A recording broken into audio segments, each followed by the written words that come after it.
Found. Chapter 3. Well, why didn't you tell me that this afternoon? Jonah asked. He felt kind of silly.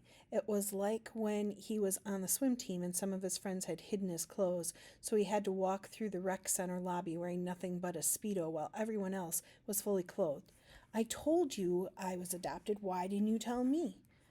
I didn't know, Chip exploded. His whole face was red.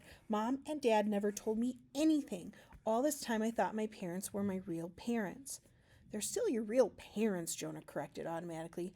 They are not, Chip said furiously. They're total strangers to me now. How could they not tell me? That wasn't a question Jonah could answer.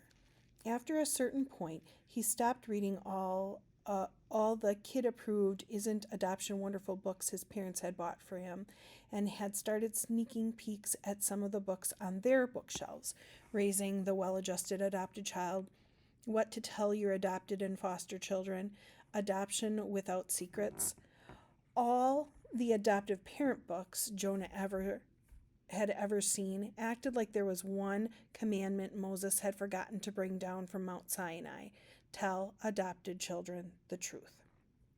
Chip was running his hands violently through his hair again. If he kept that up, he'd end up pulling it all out. Stop that, Jonah said. Your parents probably thought they were doing the right thing. Chip laughed bitterly. Yeah, the right thing for them. He stood up abruptly, knocking the desk chair over backward. This is just like them. They always want to pretend that everything's normal, that everything's fine. No, Chip, you didn't hear anyone yelling last night. Your father and I never fight. Adoption is normal, Jonah said stiffly.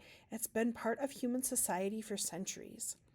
Chip shot him a get real look and began pacing. When he reached Jonah's door, he pounded his fists on the wood. Then he lowered his forehead onto his fists and just stood there. Uh, Chip? Jonah said nervously. Are you okay?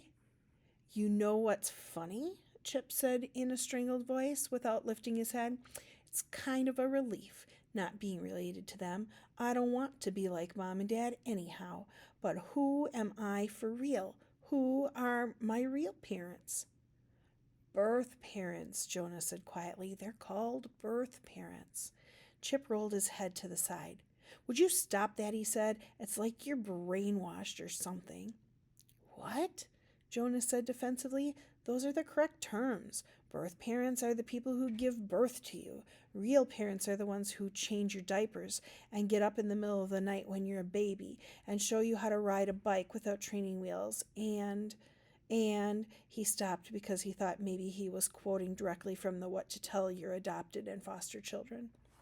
Chip slid down to the floor, crumpling like one of those rag dolls Catherine used to drag around by the feet. My parents didn't show me how to ride a bike, he said. They left that to the babysitter.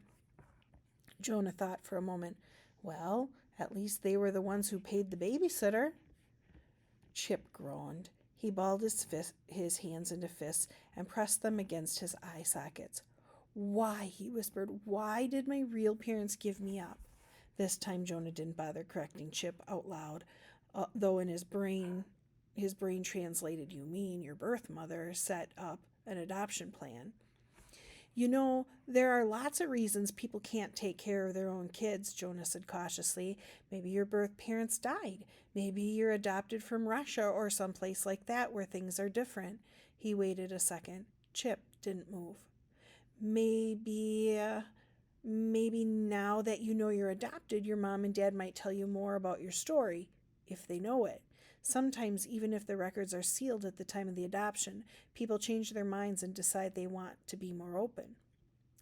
Okay, now Jonah was almost certain that he was quoting directly from one of his parents' books. Chip began shaking his head again so hard it rattled the door behind him. Then he glared over at Jonah, his eyes burning. My dad said, Chip choked, swallowed hard, tried again. My dad said I didn't need to know anything else. He said he never wanted to talk about this again. And then Jonah felt the anger boiling up inside of him. Jonah didn't get mad often. He'd never met Chip's dad, just seen him drive by. He drove a nice car, a BMW. Jonah probably couldn't have picked Chip's dad out in a lineup. But right now, Jonah wanted to stalk over to Chip's house, swing his best punch, and hit Chip's dad right in the mouth. He wanted to hit him a couple times. Jonah clenched his fists. Chip was still staring at him, but his expression had slipped over into helplessness now. Helpless and hopelessness. "What can I do?" Chip asked. "When you're a grown-up," Jonah said, "you can try to find your birth parents. You won't need your mom and dad's permission for anything then. And until then, I swear, I'll do everything I can to help you."